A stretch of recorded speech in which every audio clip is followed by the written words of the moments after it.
आप सभी का स्वागत है प्यारे स्टूडेंट्स मेरे यूट्यूब चैनल में। आज हम चर्चा करेंगे पीजी सेमेस्टर 3 के लिए डीएससी 2 पेपर जिनका ग्रुप ये है, यानी हिस्ट्री ऑफ इंडिया 650 ईस्वी से लेकर के 1200 ईस्वी तक का आपका इतिहास पढ़ना है। क्या पढ़ना है? Historiography and epigraphy, numismatic literature, regional Chronicle, Sufi and भक्ति टेक्स्ट, ट्रेवल्स। प्यारे स्टूडेंट्स, कहने का मतलब ये है कि इस काल का इतिहास जानने का, ठीक है, जो आपका साहित्यिक स्रोत हैं, ठीक है, जो एपिग्राफी हैं, इनका जो इतिहास लेखन हुआ है इस पीरियड में, उस स्रोतों के विषय में आपको पढ़ना है। जैसे बहुत सारे सूफी साहित्य हैं, बहुत सारे भक्ति साहित्य हैं, जैसे मान ले लीजिए रामायण हो गया, रामचरितमानस हो गया, क्षीरसागर हो गया, कवितावली हो गया। ऐसे बहुत सारे जो टेक्स्टेड हैं, वो भक्ति आंदोलन से संबंधित हो या सूफी आंदोलन से संबंधित हो, वो भी एक बहुत महत्वपूर्ण स्रोत हैं इस पीरियड के इतिहास जानने का। साथ ही साथ ट्रेवलर्स जो आए, ट्रेवलर जो बाहर से विदेशी यात्री आए, जैसे मान लीजिए गुप्ता पीरियड में आप देखेंगे तो फायान आए थे। तो फायान ने जो देखे यहाँ पर, जो उन्होंने बताने का प्रयास किया, वो भी जो है सो एक तरह से स्रोत का काम करता है, ठीक है। तो उस पीरियड में जो भी यात्री बाहर से आए, विदेशी यात्री आए घूमने के लिए इंडिया, और जो भी उन्होंने लिखने का काम किया, वो भी एक बहुत महत्वपूर्ण स्रोत है। नेक्स्ट हम लोग देखते हैं, नेक्स्ट जो यूनिट 2 है पॉलिटिकल डेवलपमेंट है। उसमें अरब इन्वेशन ऑफ सिंध, यानी अरब का सिंध का विजय। बहुत इंपॉर्टेंट प्रश्न बन सकता है कि अरब का जो है सो सिंध का जो विजय है उसके पीछे क्या कारण था, ठीक है। Regional politics with special reference to Pratihara, Pala, Rashtrakuta and Chola के विषय में आपको पढ़ना है। यानी चोल काल की आपको राजनीति विषय में पढ़ना है, प्रतिहार के विषय में पढ़ना है, राष्ट्रकूट के विषय में पढ़ना है, पाल के विषय में पढ़ना है। तो इसमें जो त्रिपक्षीय संघर्ष हुआ था, है ना, तीनों के बीच में, तो वो भी आप पढ़ सकते हैं। त्रिपक्षीय संघर्ष आपके लिए इम्पोर्टेंट हो जाता है। Ghaznavi and the Ghurid invasion nation, यानी मोहम्मद गजनवी का जो आक्रमण हुआ था, मोहम्मद गोरी का आक्रमण हुआ था, उसके पीछे क्या कारण थे, है ना, उसकी विजय के क्या कारण थे, ये सब चीज़ों के बारे में आप थोड़ा सा पढ़ लीजिएगा।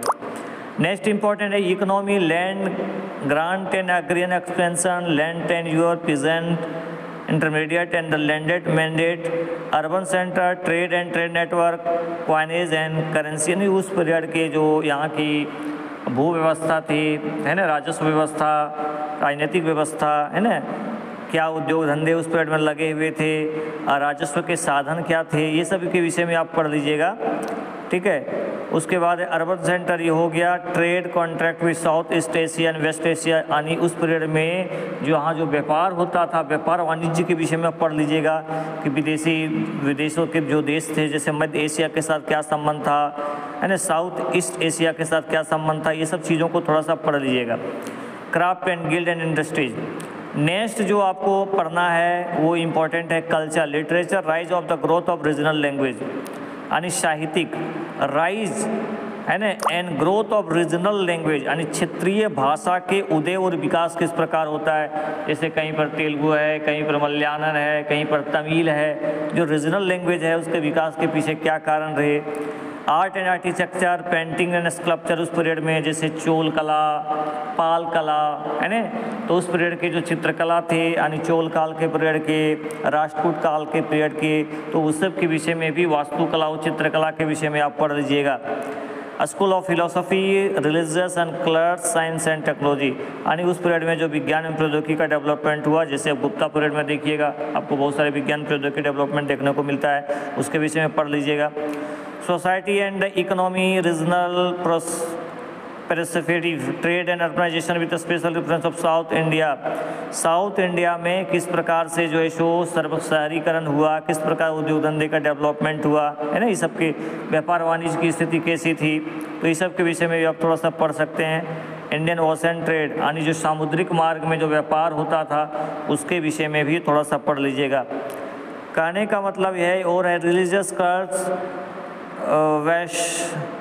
वैष्णवित movement eastern India, Jagannath cult in Odisha, है ना, Warkari movement and cult of Vithoba in Maharashtra. यानी एक तरह से जो है सो रिलीजियस जो यहाँ पर जो भक्ति आंदोलन चले थे, है ना, किस प्रकार से वैष्णव मूवमेंट हुआ, जगन्नाथ कल्ट इन ओडिशा की तरफ हुआ, वरकरी आंदोलन हुआ, है ना, महाराष्ट्र में विठोबा इस तरह का जो आंदोलन चला, तो इसके विषय में भी थोड़ा सा पढ़ लीजिएगा। Regional art and architectures, textual form of regional literature, जो वही आप बताए कि जो क्षेत्रीय साहित्य का जो विकास हुआ, कैसे उदय हुआ, इसके विषय में भी आपको पढ़ना है। प्यारे स्टूडेंट्स, ओवरऑल कहें तो आप चोल काल के कला, वास्तुकला, चोल के कुछ शासकों का विषय में आप पढ़ लीजिएगा। पाल कला भी पढ़ लीजिएगा। पाल के पीरियड में जो पाल वंश थे उसमें कौन कौन से शासक रहे, जैसे बहुत महान शासक हुए हैं, धर्मपाल हुए हैं, देवपाल हुए हैं, गोपाल हुए हैं ना, तो इस विषय में थोड़ा सा पढ़ लीजिएगा। चोल काल में भी राजेंद्र चोल हुए हैं, है ना, आदित्य प्रथम, तो ऐसे बहुत महान शासक जो है सो चोल काल में भी हुए हैं, राजराज प्रथम हुए हैं, तो इस सब के विषय में भी थोड़ा सा पढ़ लीजिएगा। प्रतिहार, ये सब जो राजपूत वंश थे, उनका क्या योगदान रहा है, खासकर त्रिपक्षीय संघर्ष